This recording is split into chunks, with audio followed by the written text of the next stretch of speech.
देखिए, सीतापुर जेल में आजम खान से मुलाकात करने जाते समय आज़ाद समाज पार्टी के राष्ट्रीय अध्यक्ष माननीय नगीना सांसद चंद्रशेखर आज़ाद जी का खैराबाद टोल प्लाजा पर जोरदार स्वागत।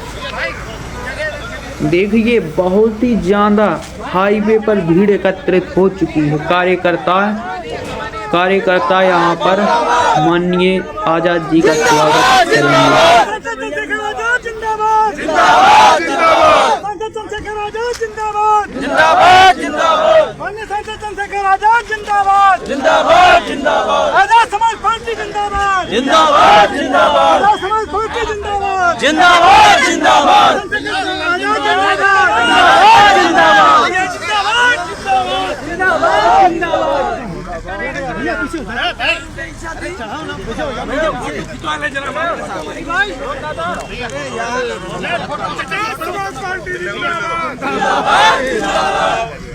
मिलने दो फोटो से, अगर आपका भला होता हो तो मैं सारे काम को फोटो करवाने लग जाऊंगा।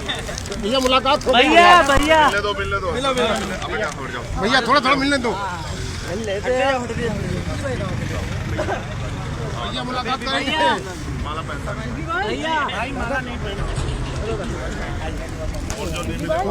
भाई आप एक भैया पीछे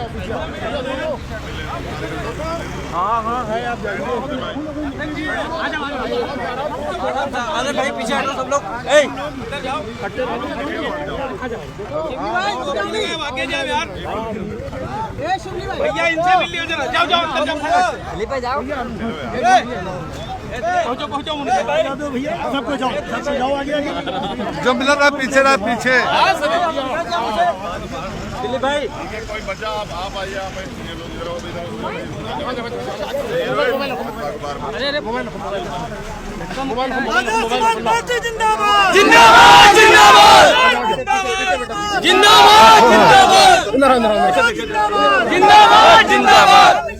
भैया बच्चा मिलेगा।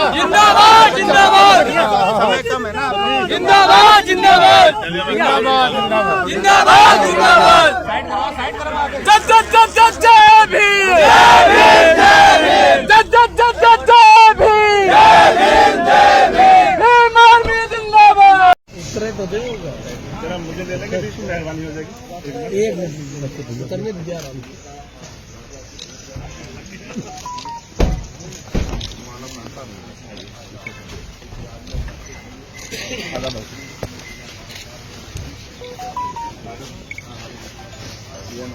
हटो जाने दो।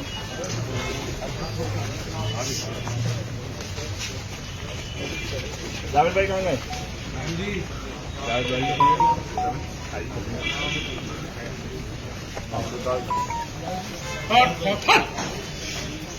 जी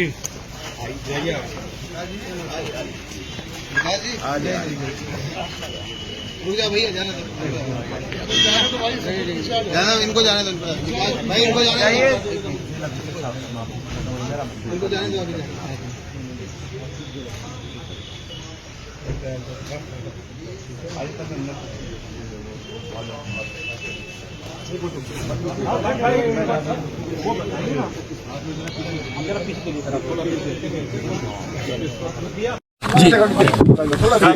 कई बार प्रयास होने के बाद मुलाकात करने आना चाहता था। 2 बार प्रयास किया तो उनकी तबीयत खराब थी जी, इस वजह से नहीं आ पाया जी। आज प्रयास किया और वो सफल हुआ। मेरी मुलाकात हुई, काफ़ी लंबी बात हुई और मेरा पूरा जो है ध्येय इस बात पे था कि उनकी तबीयत कैसी जी, क्योंकि मेरा उनका राजनीति से अलग जी एक बहुत करीबी दोस्ताना पारिवारिक रिश्ता है।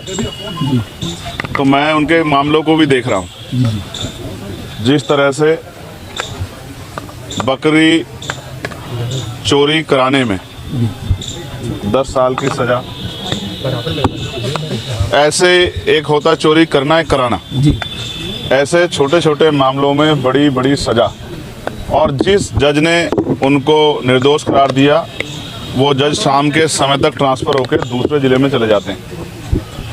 जिस तरह से लोकतंत्र की हत्या हो रही है, संवैधानिक संस्थाओं को कुचला जा रहा है, ये किसी छिपा हुआ नहीं है। मैं उनसे मिला हूँ, वो फांसी घर में है। जहाँ पहले फांसी दी जाती थी ना आज़ादी से पहले, उसी फांसी घर में हूँ। मैं उनसे मिला और मेरा ये विश्वास है कि ये परेशानी के बादल जल्द छट जाएंगे। क्या माना जाए 2027 को लेके चंद्रशेखर जो भीम आर्मी के चीफ है कहीं ना कहीं नई सियासत गढ़ रहे हैं? आप ये सोचिए, अगर मुझे कोई राजनीतिक नफा नुकसान की परवाह होती तो मैं चुनाव से पहले उनके पास आता, क्योंकि अगर वो एक बार थोड़ा सा इशारा कर देते तो बहुत बड़ा परिवर्तन उत्तर प्रदेश की राजनीति में उपचुनाव में हो जाता।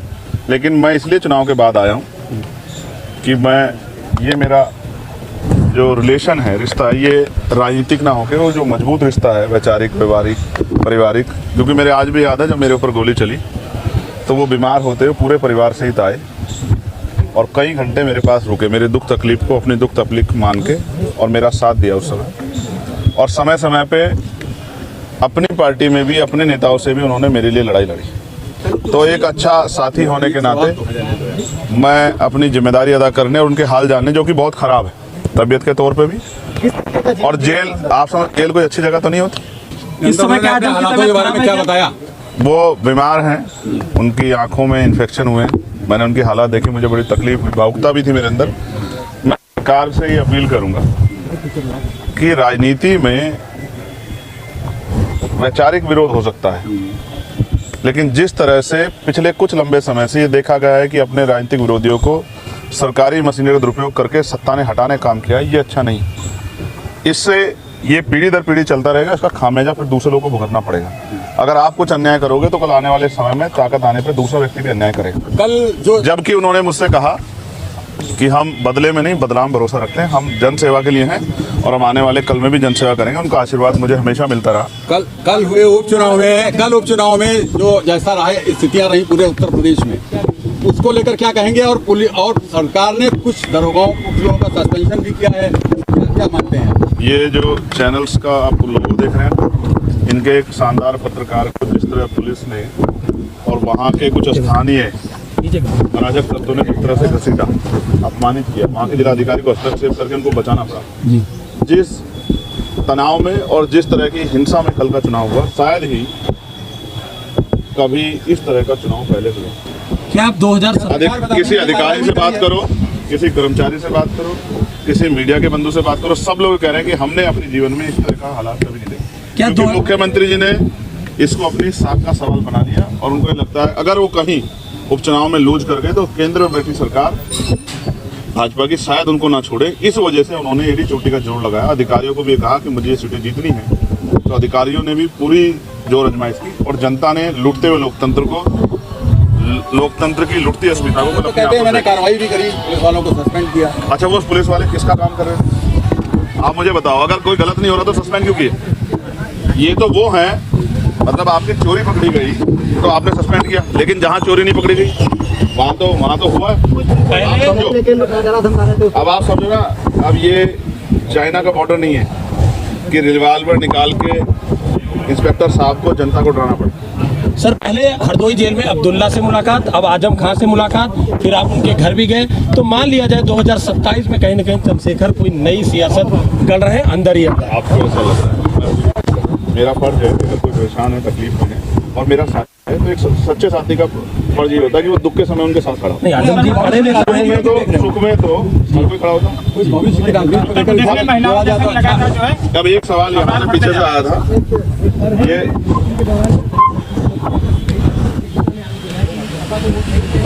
झूठ बोलना अपराध होता है। वोटिंग के दौरान हत्या नहीं हुई, पहले तो आप अपने सवाल को सुधारो। पूरी जानकारी में आया, जबकि उत्तर प्रदेश पुलिस मेरे अधीन नहीं है, मेरे नेतृत्व में काम नहीं कर रही। पुलिस का बयान है कि हत्या वोट के मामले में नहीं हुई। तो मीडिया सवाल करने से और गलत बात को बढ़ावा देने से बचना चाहिए। हत्या हुई है, जिसने की है उसको इतनी सख्त सजा मिले कि उसकी कहीं पीढ़िया याद रखे। इस बात में कोई, वो किसी पार्टी जुड़ा हो, चाहे समाजवादी पार्टी जुड़ा हो, चाहे किसी और पार्टी जुड़ा हो, सख्त कार्रवाई हो। अगर मैं कह रहा हूँ पुलिस का ही बयान है कि इसमें वोट का कोई इशू नहीं, अगर वोट के आधार पर भी हुई तो लोकतंत्र की हत्या है, तो उस पर 4 गुना, क्योंकि अगर बहुजन समाज के आदमी बहुजन समाज के लोगों पे, यानी कि खुद कमजोर आदमी कमजोरों पे अगर अन्याय अत्याचार करता है, सामंतशाही जैसी व्यवस्था लागू करता है, तो फिर उसको तो दुना तो उसको सजा मिलनी चाहिए, उस पर एक धारा फालतू लगनी चाहिए। क्या नई रणनीति है 2027 आपकी राजनीति को लेकर कोई अच्छे अपने विचार दिए? आपकी राजनीति को लेकर ये मेरी उनकी बात है, ये जब वो बाहर होंगे वो आपके सामने भी रखेंगे। आपसे कहे हैं तो आप